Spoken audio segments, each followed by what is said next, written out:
तो hello class 10th वालों, स्वागत है आपका मेरे YouTube channel master of maths में। तो आज हम आपके लिए लेकर आए हैं चैप्टर दूसरा यानी अध्याय 2 नंबर अम्ल, क्षारक और लवण। कल हमने फर्स्ट चैप्टर का हमने पढ़ा दिया था, आज हम सेकंड चैप्टर का लेकर आए हैं आपके लिए वन लाइनर पॉइंट्स। अगर वीडियो पसंद आए तो वीडियो को लाइक एंड सब्सक्राइब ज़रूर कर देना और शेयर करना मत भूलना। तो चलो वीडियो को बिना देरी किए स्टार्ट करते हैं। तो देखो, फर्स्ट पॉइंट क्या है आपके, सबसे पहले है अम्ल। अम्ल क्या होता है ये हमें देखना है, यानी अम्ल होता क्या है। तो देखो, अम्ल वे पदार्थ होते हैं, अम्ल वे पदार्थ होते हैं जो जलीय विलयन में H+ आयन उत्पन्न करते हैं। यानी ये क्या होते हैं, जलीय विलयन में H+ आयन उत्पन्न करते हैं, उसे क्या कहते हैं, अम्ल कहते हैं। अगला सेकंड पॉइंट है आपके, प्राकृतिक अम्ल क्या होते हैं। प्राकृतिक अम्ल उसे कहते हैं नींबू में साइट्रिक अम्ल, सिरके में एसिटिक अम्ल, दूध में लैक्टिक अम्ल और चिंटी के डग में मेथनोइक अम्ल। ये होते हैं प्राकृतिक अम्ल, याद रखना है आपको। अगला है खनिज लवण, खनिज अम्ल। खनिज अम्ल किसे कहते हैं ये आपको बताना है। तो हाइड्रोक्लोरिक अम्ल, सल्फ्यूरिक अम्ल व HNO3 यानी नाइट्रिक अम्ल को खनिज अम्ल कहा जाता है।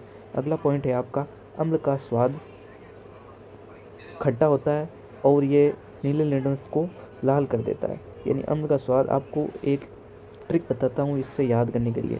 आपको याद नाम रखना है अनिल, अनिल नाम याद रखना है।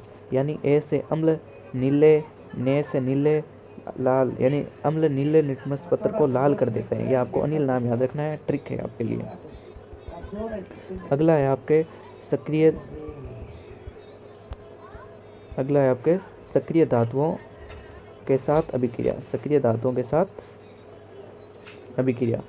तो देखो क्या दिया हुआ है, यानी जिंक, जिंक के साथ हाइड्रोक्लोरिक अम्ल की अभिक्रिया कराई जाती है, तब zinc chloride plus hydrogen gas उत्सर्जन होती है। तो ये सक्रिय धातु हो गई। सक्रिय धातु मतलब जो अधिक अभिक्रियाशील तत्व है, क्योंकि जिंक हाइड्रोजन से अधिक अभिक्रियाशील तत्व है तो इसे विस्थापित कर दिया, इसे विस्थापन अभिक्रिया भी कहा जाता है। ये आपको याद रखना है। जैसे एक और उदाहरण ले लें, धातु कार्बोनेट और बाइकार्बोनेट के साथ अभिक्रिया। जब धातु कार्बोनेट और बाइकार्बोनेट के साथ अभिक्रिया करती है तब क्या होता है। जैसे देखो, सोडियम कार्बोनेट की हाइड्रोक्लोरिक अम्ल से अभिक्रिया कराई, तब सोडियम क्लोराइड, कार्बन डाइऑक्साइड और जल बनता है। और अब अगला पॉइंट है आपके, अम्ल जलीय विलयन में विद्युत संचालन करता है। यानी अम्ल है ना, वो जलीय विलयन में क्या करता है, विद्युत का संचालन करता है। ये आपको याद रखना है। ये अम्ल की डिफिनेशन हो गई, सारे अम्ल के पॉइंट पढ़ लिए हमने। अब हम पढ़ रहे हैं क्षारक, यानी क्षारक यानी बेसेस क्या होते हैं, बेसेस क्या होते हैं, क्षारक क्या होते हैं ये देखेंगे हम। वे पदार्थ जो जल में OH यानी हाइड्रोक्साइड आयन उत्पन्न करते हैं उसे क्या कहते हैं, उसे क्षारक कहते हैं। सोडियम, सोडियम हाइड्रोक्साइड यानी sodium hydroxide NaOH, calcium hydroxide CaOH का 2, अमोनियम हाइड्रोक्साइड और नाइट्रेट हाइड्रोक्साइड, ये प्रमुख क्षारक है। यानी आपको पूछ ले कि क्षारक के उदाहरण दो तो आपको sodium hydroxide, calcium hydroxide, ammonium hydroxide और नाइट्रेट हाइड्रोक्साइड आपको इसके उदाहरण दे देने हैं। अगला है, क्षारक का स्वाद कड़वा होता है, उसका अम्ल का खट्टा होता है और क्षारक का स्वाद कैसा होता है, कड़वा होता है। और ये लाल लिटमस को नीला कर देता है, ये आपको याद रखना है। यानी विपरीत है, वह नीले लिटमस को लाल कर देता है, ये लाल लिटमस को नीला कर देता है, आपको याद रखना है। अम्लों के साथ अभिक्रिया कर लवण और जल बनता है। यानी अम्ल के क्षारक है ना, जो अम्लों के साथ अभिक्रिया करके लवण और जल बनाते हैं, इसे उदासीन अभिक्रिया भी कहते हैं। आपको ऐसे पूछ लें उदासीन अभिक्रिया किसे कहते हैं, तो आपको ऐसा बताना है कि जब अम्ल और क्षारक की अभिक्रिया कराई जाती है तब लवण और जल बनता है, इसे ही उदासीनीकरण अभिक्रिया कहते हैं। जैसे उदाहरण है हमारे पास, सोडियम हाइड्रोक्साइड एक क्षारक है और हाइड्रोक्लोरिक अम्ल एक ये अम्ल है, तो इनकी अभिक्रिया कराई तब सोडियम क्लोराइड और जल यानी लवण और जल बन गया। तो ये आपको उदाहरण दे देना है। अगला है आपके पॉइंट, साबुन में क्षारक होते हैं। क्या है, साबुन में क्षारक होते हैं जो चीकने होते हैं। यानी हमारे जो साबुन हम यूज़ करते हैं वो कैसे पदार्थ होते हैं, उसमें क्षारक होते हैं जो चीकने होते हैं।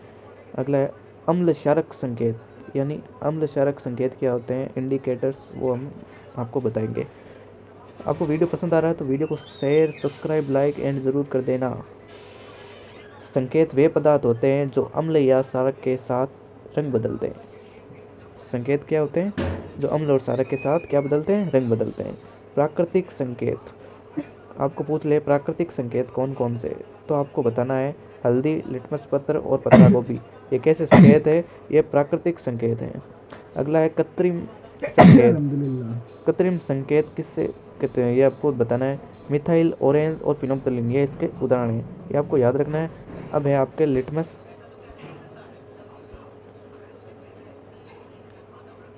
क्षार लिटमस को नीला करता है, यानी ये देखो कि क्षारक है ना वो लाल लिटमस को नीला कर देता है, ये आपको याद रखना है। फिनोप्थलीन, यानी फिनोप्थलीन क्या होती है ये आपको बताना है। ये अम्ल में रंगहीन, क्षारक में गुलाबी, यानी जो फिनोप्थलीन अगर अम्ल में आप मिलाओगे तो रंगहीन हो जाएगा, और क्षारक में मिलाओगे या क्षार में मिलाओगे तो गुलाबी हो जाएगा। मिथाइल ऑरेंज, मिथाइल ऑरेंज किसे कहते हैं, अम्ल में लाल, क्षार में पीला, यानी अगर मिथाइल ऑरेंज को अम्ल मिलाओगे तो लाल हो जाएगा और क्षार में मिलाओगे तो पीला हो जाएगा, ये आपको याद रखना है। फिनोप्थलीन अम्ल में रंगीन, क्षार में गुलाबी, जबकि मेथाइल अम्ल में लाल और क्षार में पीला हो जाता है। अब हम पढ़ेंगे पीएच स्केल और उसका महत्व है, यानी आखिर पीएच स्केल क्या होती है ये हम पढ़ेंगे। तो देखो पीएच स्केल अम्लीयता और क्षारीयता को मापने का पैमाना है जो 0 से 14 के बीच होती है, ये आपको याद रखना है। पीएच अगर 7 होगी तो विलयन उदासीन होगा, यानी नेचुरल होगा। अगर 7 से छोटा होगा यानी पीएच 7 से कम होगा, यानी 1 से 7 के बीच तो अम्लीय होगा, और अगर 7 से बड़ा होगा यानी 7 से 14 के बीच होगा तो विलयन क्षारीय होगा, ये आपको याद रखना है। अब आगे देखो हम पढ़ रहे हैं मानव शरीर में पीएच। मानव शरीर में पीएच 7.4 होता है। आपको क्वेश्चन पूछ ले कि मानव शरीर में पीएच कितना होता है, तो 7.4 होता है, आपको याद रखना है। अम्लीय वर्षा, यानी अब अम्लीय वर्षा क्या होती है कि जब वर्षा जल का पीएच 5.6 से कम हो, यानी जब 7 से कम हो जाती है तो अम्लीय वर्षा हो जाती है, और 5.6 से कम हो जाती है, अम्लीय वर्षा 5.6 से कम होती है तो उसे अम्लीय वर्षा कहते हैं। अब है आपके सॉल्ट, यानी लवण। लवण किसे कहते हैं, लवण अम्ल और क्षारक की उदासीनीकरण अभिक्रिया से बनने वाले पदार्थ, यानी अम्ल और क्षारक की उदासीनीकरण अभिक्रिया से जो बनने वाले पदार्थ को लवण कहते हैं। यानी जब अम्ल और क्षारक अभिक्रिया करें तब उदासीन हो जाए उसे ही लवण और जल बनते हैं, उसे लवण कहते हैं। अब सोडियम क्लोराइड, जिसे हम साधारण नमक कहते हैं, जो हम घरों में यूज करते हैं। सोडियम हाइड्रोक्साइड की हाइड्रोक्लोरिक अम्ल से, यानी क्षारक की अम्ल से अभिक्रिया कराई जाती है तो सोडियम क्लोराइड और जल बनता है, जो लवण और जल है। अगला है बेकिंग सोडा। बेकिंग सोडा क्या होता है, जिसे सोडियम हाइड्रोजन कार्बोनेट भी कहा जाता है। ये बेकिंग में और पेट के अम्लता को कम करने में प्रयोग किया जाता है। आपको पूछ ले पेट की अम्लता को कम करने के लिए किस उपयोग है, इसका एक दूसरा नाम है एंटीऑक्सीडेंट के रूप में लिया जाता है। ये बेक हमारे पेट में कभी कभी अम्लता बढ़ जाती है, जिसके कारण हमारे पेट में कुछ मिस्टेक हो जाती है, इसके लिए बेकिंग सोडा का उपयोग किया जाता है। आगे है आपका वॉशिंग सोडा, यानी जिसे धावन सोडा भी कहा जाता है। सोडियम कार्बोनेट 10H2O इसका रासायनिक सूत्र होता है। कठोर जल को कोमल बनाने के लिए उपयोग किया जाता है, यानी कठोर जल ने कोमल बनावा भी लिए धोने का सोडा उपयोग करा। प्लास्टर ऑफ पेरिस यानी पीओपी, इसका सूत्र होता है कॉपर सल्फेट H2O। टूटी हुई हड्डियों को जोड़ने में और मूर्तियों का निर्माण में उपयोगी होता है प्लास्टर ऑफ पेरिस। तो आपका यही लेसन पूरा होता है। तो शॉर्ट तरीके में हमने आपको समझाया है। कैसा लगा आपको वीडियो, अगर पसंद आए तो वीडियो को लाइक एंड सब्सक्राइब जरूर कर देना, साथ में शेयर भी कर देना। थैंक यू सो मच, धन्यवाद।